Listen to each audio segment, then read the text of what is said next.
Hello, hi everyone. So today I'm going to just go over this practice exam for aerodynamics, and this is the practice exam for the final. So for the first question, basically you're given let me see, you're basically given um, analytical expressions of velocity field, u and v, and you're going to find out the velocity potential and the string function if they exist. And if they do not exist, you also need to explain why. So to solve this problem, we need to recall the concept for velocity potential. So if the flow field is rotational, then the flow field must have a velocity potential. And if the flow field is incompressible, then there must exist a string function. Okay, so now to solve this problem, we would just need to figure out whether the flow field is rotational or incompressible. So for this 2D flow field, the vorticity is basically what we need to measure, specifically the z component of the vorticity. And by definition, that's partial v over partial x minus partial u over partial y. And we want to check whether this is 0 or not. So given the expression that we had before, we are going to just take the derivative respect to x for v and take derivative respect to y for u. After some algebra, we find out that the partial v over partial x is basically what's in this red box is the same if you compute the partial v over partial y. Therefore, the flow field is rotational because this quantity is 0. And therefore, there must exist a velocity potential function, phi. Okay, so now if the velocity potential exists, we wanted to find out the analytical expression for velocity potential. Okay, so to find the velocity potential, what we're going to do is we're going to follow the definition for velocity potential, which will tells us a connection between the velocity and the velocity potential. Basically, the gradient of the velocity potential will be the velocity. Therefore, u component would just be partial phi over partial x. And let's write it down. So when we look at this expression here, on the left-hand side, that's a partial derivative with respect to the velocity potential function. On the right-hand side, that was, this is just a function of x and y. Therefore, we're going to do a partial integration over x on both sides. And what we're going to get is, we're going to get phi on the left-hand side. And on the right-hand side, let's do the partial integrations. So first we have this linear term, just v infinity. Therefore, when we do partial integration over x, we'll get v infinity times x. For the second guy, that's right, that's basically v infinity times this whole thing. If I'm going to perform partial integration over x, basically I'm just perform partial integration of this cosine function, which is going to give me this sine function over a constant factor.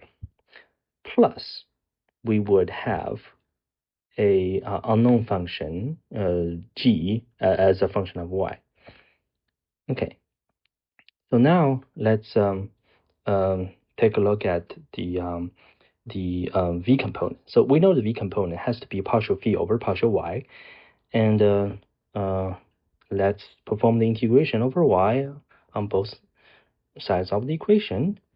And what we're going to get is, so if you look at this function here, we're going to do the partial integration over y, so we only need to worry about the last term, and we were going to get this big chunk of fraction expression here. Okay, so if you look at this, you might notice that we can actually cancel out a lot of things. And yeah, so basically everything in the red box is the expression that we got. Okay, so oh wait a minute. The phi as a function of these entire thing is what we got, and we end up with an unknown function h. So now, please, pay attention to these two expressions here. One is on the top, the other one is in the bottom. Is it possible for us to find a common, function phi that will satisfy both equations? Well, that's simple. All we need to do is just to make sure that if you look carefully, you will realize that this term is exactly this term right here. So these two terms are the same, and if that's the case, we can just simply use a constant function for g, and it will satisfy. And in this case here, the h function should be v infinity times x plus a constant. Therefore, we can just simply choose. We can just pick the first one and just set g as a constant. Therefore, this is our this is the velocity potential that we come up with. You can verify by yourself that this velocity potential will satisfy both of the equations for the first one and for the second one. Okay, so this is our velocity potential function. We got this. All right, so now let's take a look at the stream function. For the stream function, what we need to do is we need to verify whether the incompressibility condition satisfies. And therefore, we're going to take the derivative respective to u, or derivatives of u respective to x, plus the derivative of v respective to y. We're going to see if this is 0 or not. Okay, so let's do the same algebra, and we'll find out that unfortunately, when we add them together, they are not the same. And we actually have an interesting factor, beta minus 1 over beta. Recall that beta is square root of 1 minus Mach number squared. Therefore, when Mach number equals to 0.7, this is definitely not 0. Therefore, incompressibility does not hold, and therefore, stream function does not exist. Okay, so this ends our first question. And the second question basically says, what is the acceleration of the fluid element passing through a quarter comma 1? Okay, so this question asks for the acceleration of the fluid element.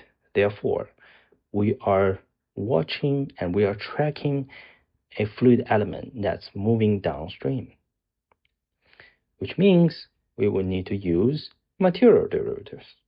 Okay, so by definition, the material derivatives, basically the material derivative of u respective to t, and comma, material derivative of v respective to t, will give us the acceleration. So basically, the acceleration is nothing, just the acceleration is just nothing but just the material derivative of the velocity field.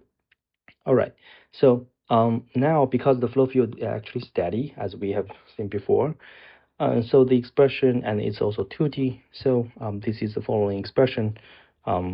Basically, there are only advection terms left behind.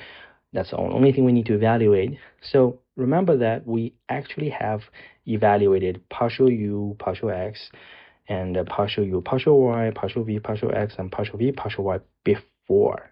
So you don't have to do all the things from scratch.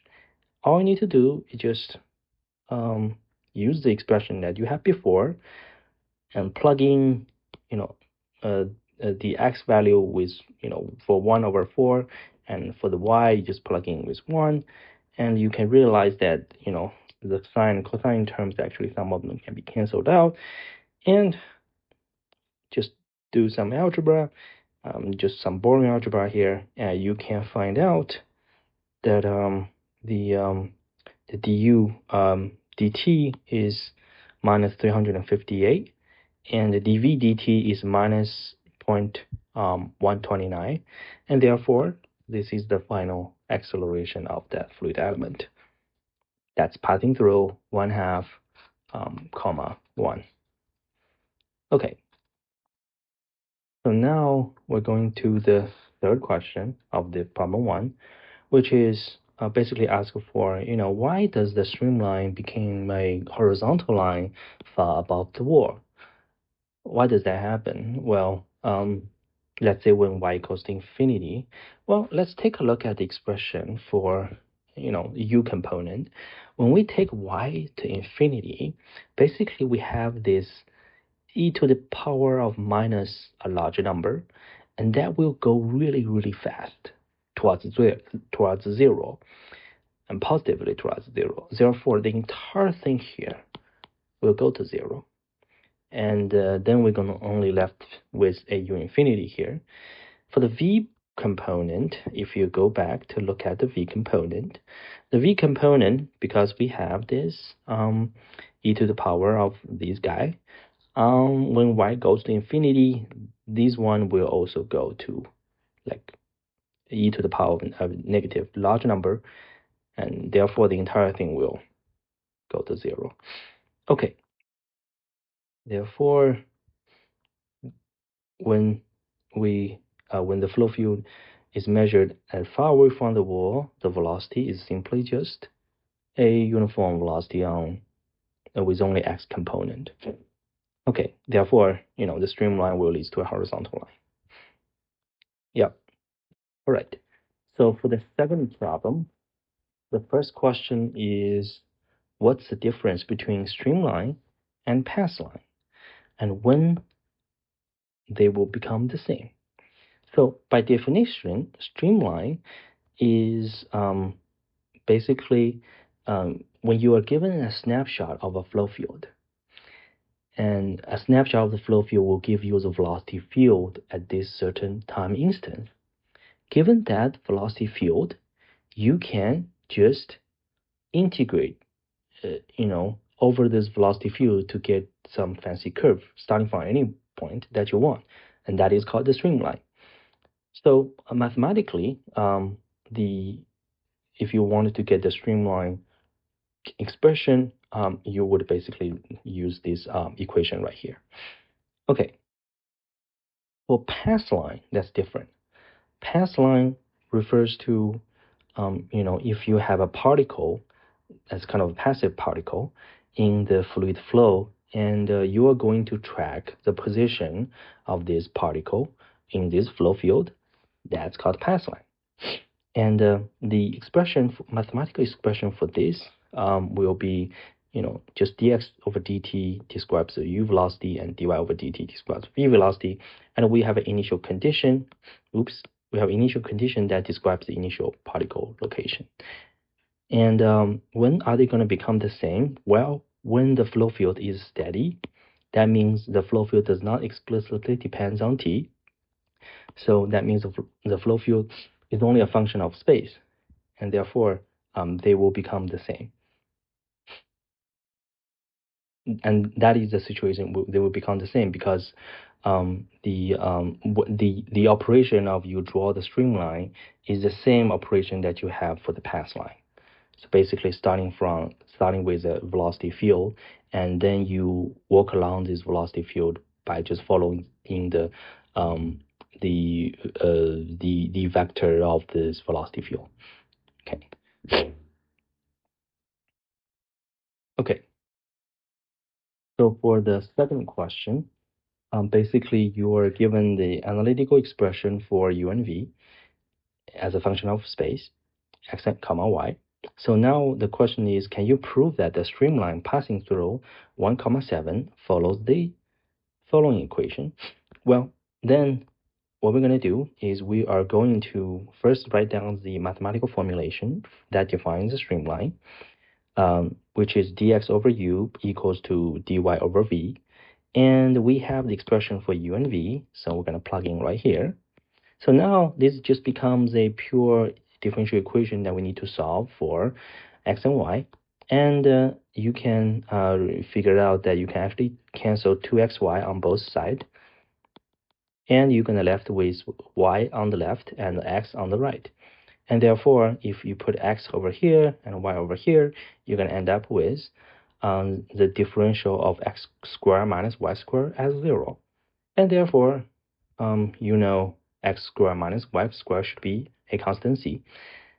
And all you need to do is just plug in the coordinates right here. You will get the streamline expression.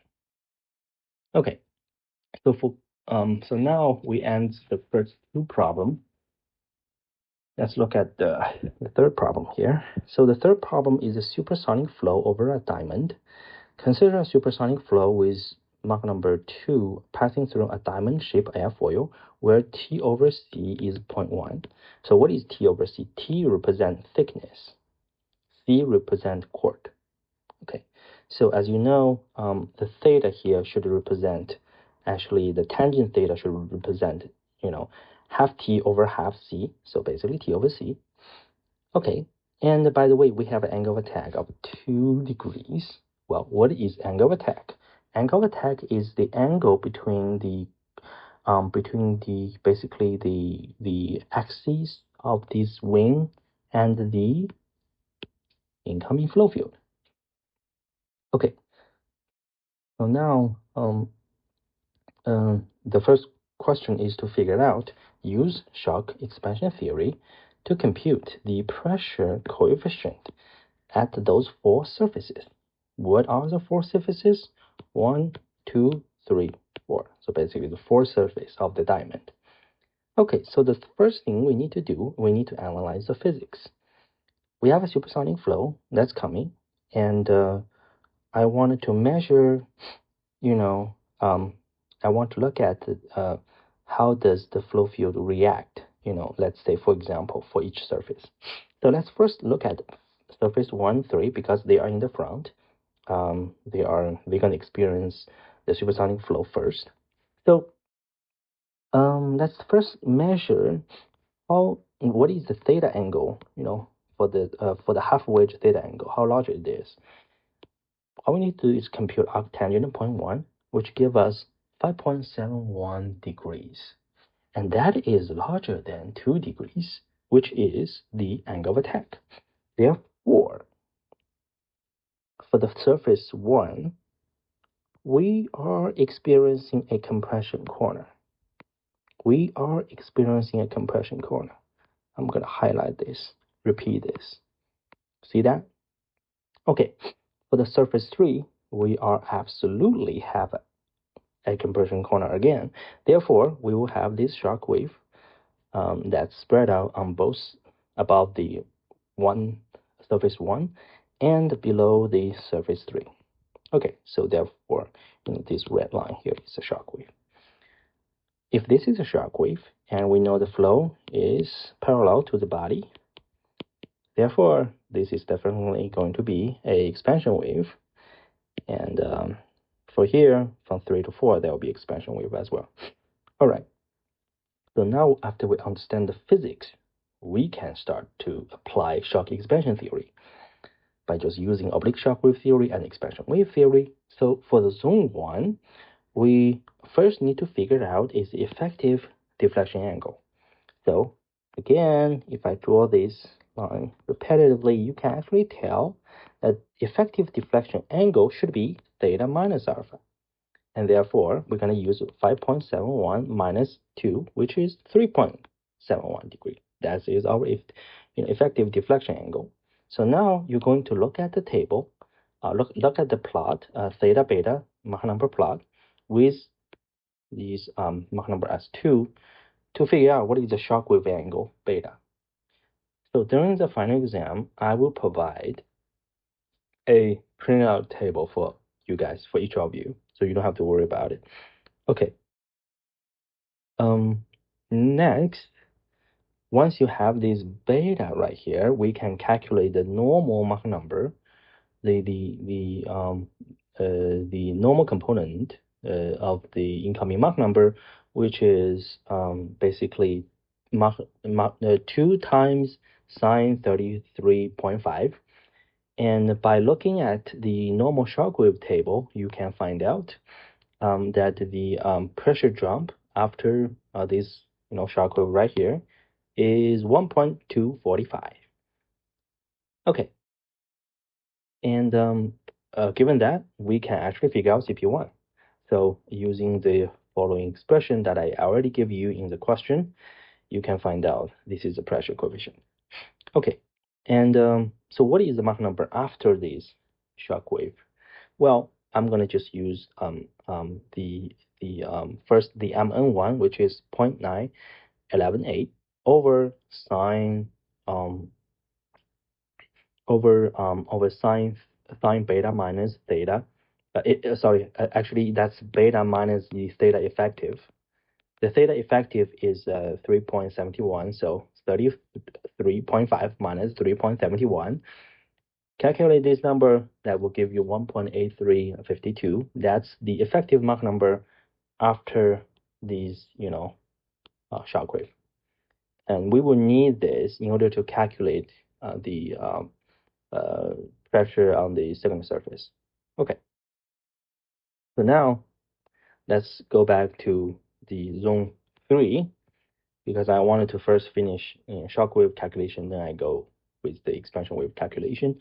So for these one here, for zone 3, the effective deflection angle, let's take a look at it. The effective deflection angle should be, this is alpha, this is theta, so that should be theta plus alpha. If that's the case, we got 7.71, and we're going to look at the table. We find out beta is 37, and now we're going to do the same thing again. We can find out the Mach number passing through the oblique shock wave is 1.72, and the pressure drop is basically 151. And we could have the pressure coefficient on the surface of the surface number 3 using the following expression that I had before. And we have, let me see, 0.18, that's our CP3. Okay, so now let's go back to the expansion corner right here. We have zone 2. We're going to figure out what's going to happen in zone 2. Recall that the incoming Mach number is 1.83, which is a supersonic flow, and therefore this is a valid expansion, corner. We're gonna use the Prandtl-Meyer verification or expansion wave theory. So now what is the deflection angle here? That's this angle. If you look at this angle, well, that should be this angle theta plus this theta. Therefore, that should be 2 theta. So the theta triple prime is 2 theta. And by the way, theta is 5.71. So you end up with 1142. And that should be equals to mu m2 minus mu m1. Because we know m1, we can find out what is mu m2, which correspondingly we'll figure out that's 2.25 for the m2. Okay, so now what is the pressure coefficient on this guy right here? Well, we are first going to figure out what is the pressure difference between P1 and P2. How are we going to figure it out? Realizing that this is actually expansion corner, which means this flow is isentropic. If this is isentropic, I'm going to use the total to static relation, and which will actually tell me implicitly what is the relation between P2 and P1. And how are we going to get this total to static pressure? Well, we look at the table. See, you don't have to remember any formula, because P naught over P is a fancy function of Mach number. Okay, so because we know the Mach number, of course we know the ratio from the table, for the isentropic table, and we will find out that the ratio here is 0.524. 0.524. Okay, with that, we know the P2 over P1. Of course, P2 has to be smaller than P1 because it's expansion wave. So it is valid. Now we're going to calculate CP2. We don't have direct measurement of P2 over P infinity, but we have P2 over P1 times P1 over P infinity.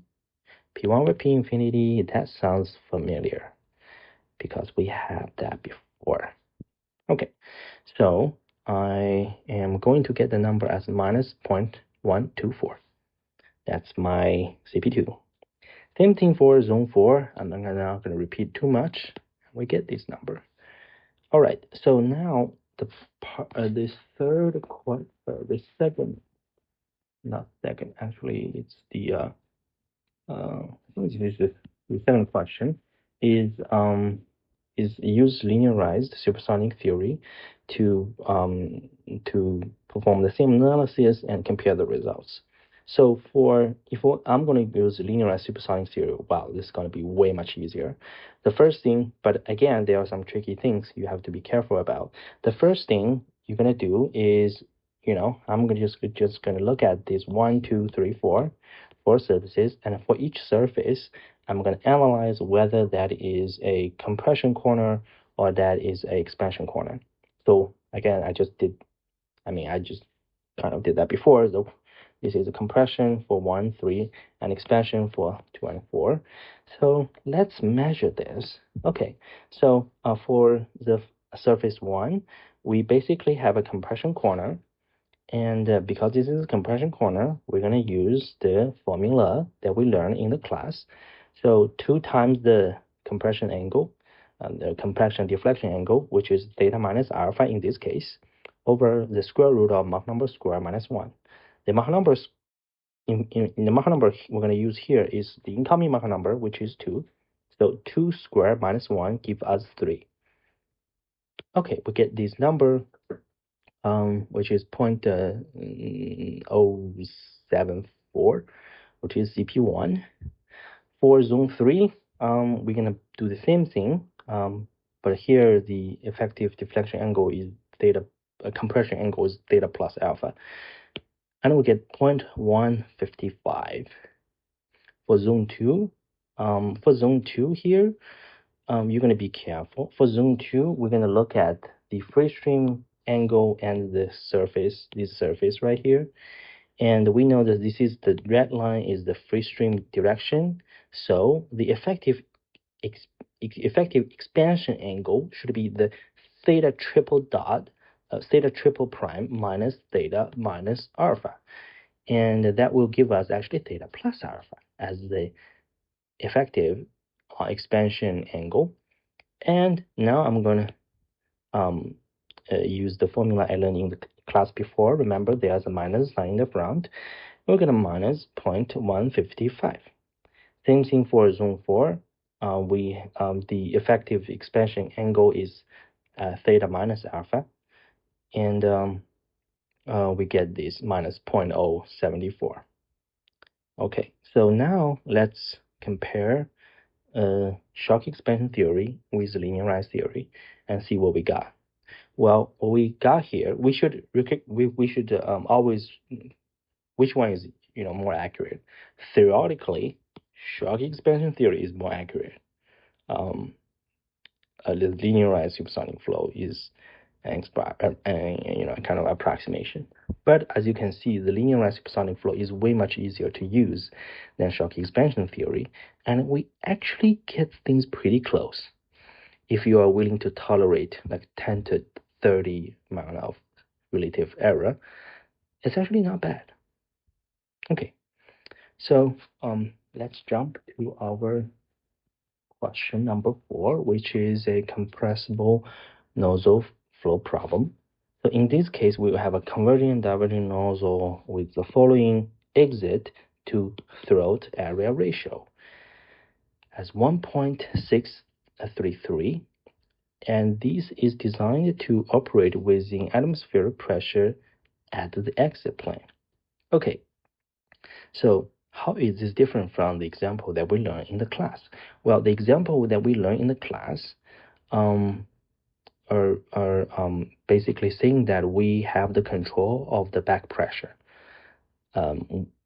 We have a reservoir and we have control over the back pressure, and we reducing the back pressure, we can create a lot of physical phenomena. In this case here, it's just we don't have control over the back pressure because that's atmospheric pressure, but we have control over the reservoir or the total pressure, if you may. Okay, so now the first little question for this one, let me see, is determine the ranges of the total pressure for which the nozzle will be free from the normal shock waves. Note that oblique shock waves are still allowed. So now let's take a look at this. What are the 2 critical cases that will actually defines the shock, the normal shock, the free of those normal shocks. Well, the first case will be if the flow is entirely subsonic except sonic throat, then for any total pressure that's kind of less than this critical total pressure, we will have entirely supersonic flow. Therefore, that will be free away from the shocks.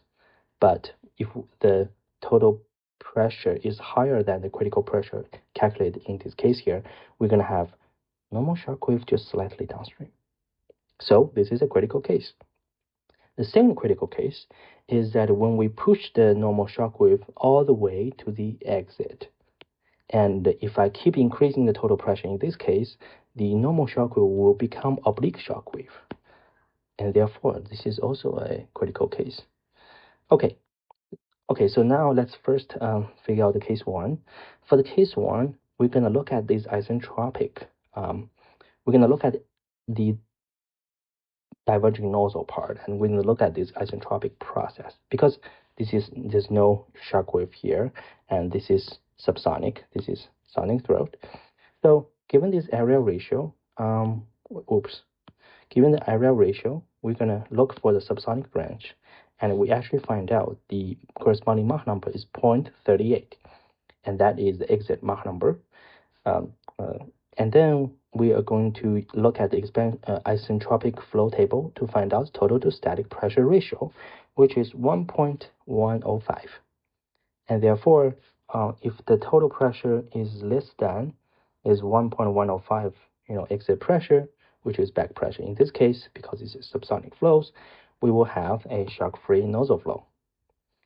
For the second case, we're gonna still use the same exit to throat ratio, and we're gonna look at the supersonic branch, and we find out the corresponding exit Mach number is 1.96, and the corresponding total to static pressure ratio is 7.353.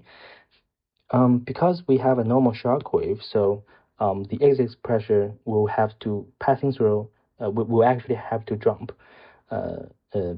by passing through a normal shock wave in order to recover to the back pressure, which is an atmospheric pressure.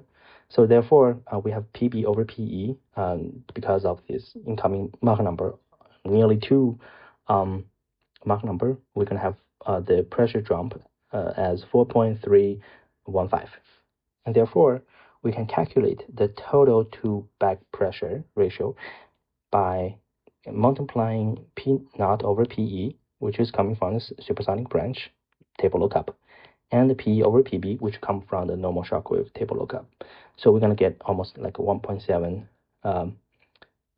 ratio between total pressure and the atmospheric pressure. Therefore, this is the two situations where we can have a flow field away from normal shock wave. So either you are too small so that everything is subsonic, or you are too large so that at most only oblique shock wave can exist, but normal shock wave cannot exist. Okay. So the second little question is, what is the minimum pressure required to ensure that there's no shock at all while the exit remains supersonic? Well, if we want, so here I'm just adding one more details in addition to the original questions here. So if that's the case, then we are looking at kind of the right nozzle where it is subsonic in the converging branch, sonic in the throat, and supersonic in the diverging branch, and we don't have any shock wave formed here, oblique or normal. And then in this case, we can just look at the supersonic branch. We will get the Mach number as 1.96. Correspondingly, the total to static ratio is 7.353, and we have the total pressure as almost 7.3 atmospheric pressure. And if that's the case, you will not see shock at all. Okay. So for the for question number 5, we're going to look at these linearized subsonic flow and compressibility corrections. So imagine we have a symmetric thin airfoil with core C, and we have an incoming angle of attack as 4 degrees. This is the lifting coefficient as a function of those angle of attack.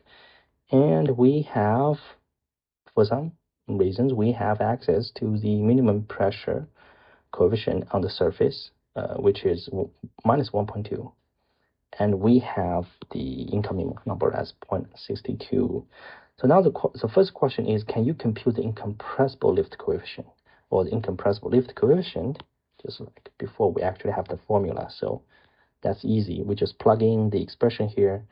Be careful that you would need to convert the degrees into radian in order to get the right result.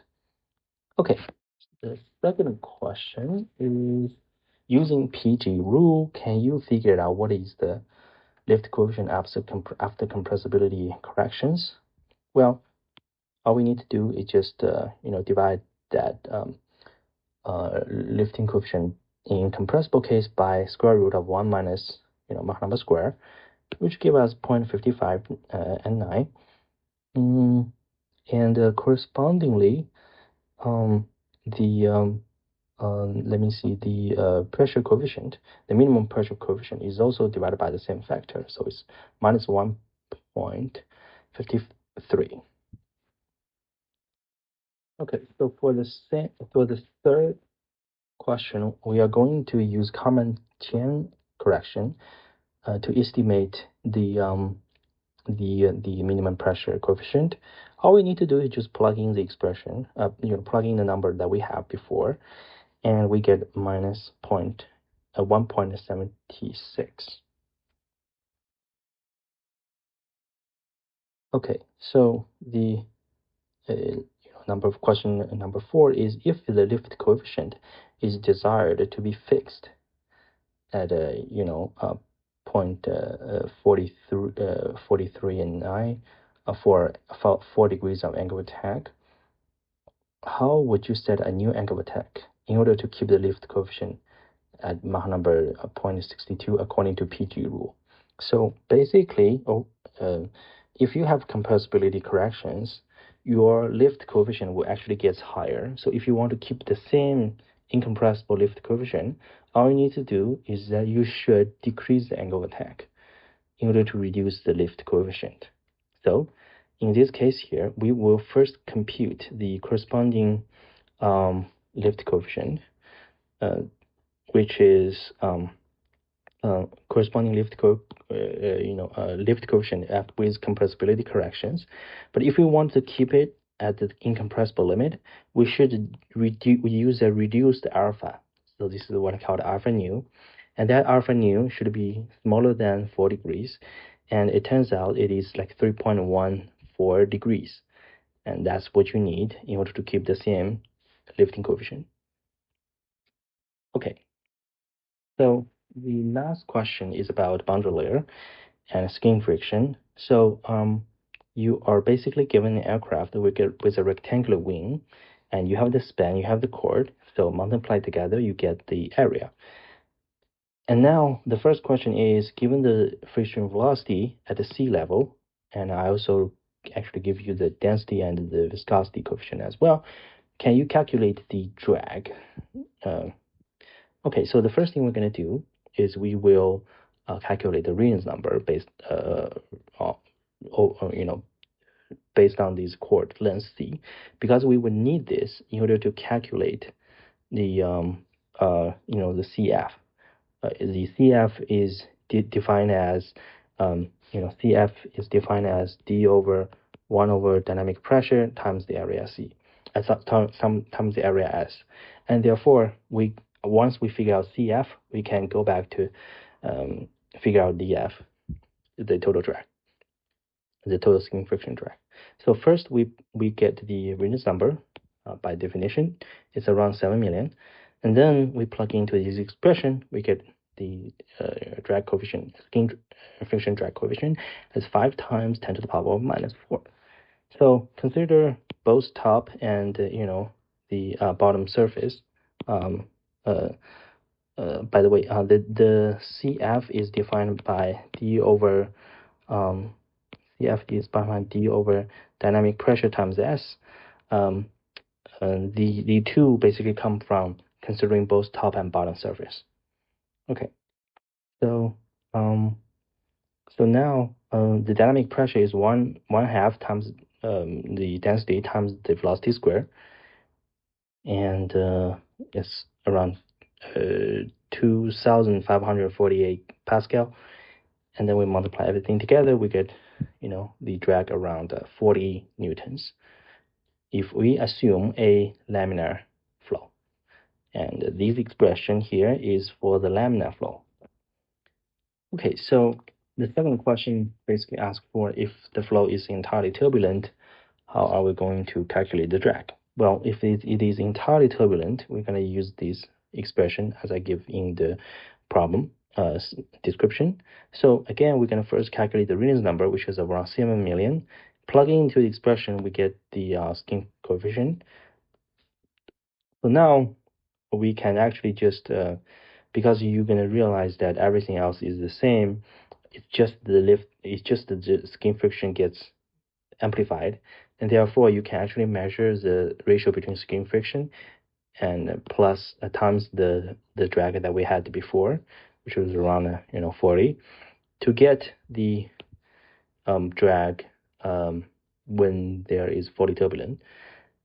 Okay, so then we turn out we actually find out that the drag is almost around 6 times of the laminar value. So and in reality, if you have a 7 million Reynolds number and the real situation is most likely to be turbulent, and by the way, the real aircraft usually does not have a smooth surface. So it is very likely that in this real situation, you're going to adapt the later solution, which is assuming that the flow is fully turbulent. Okay, I think that's all. Good luck with the exam. Please send me an email if you have any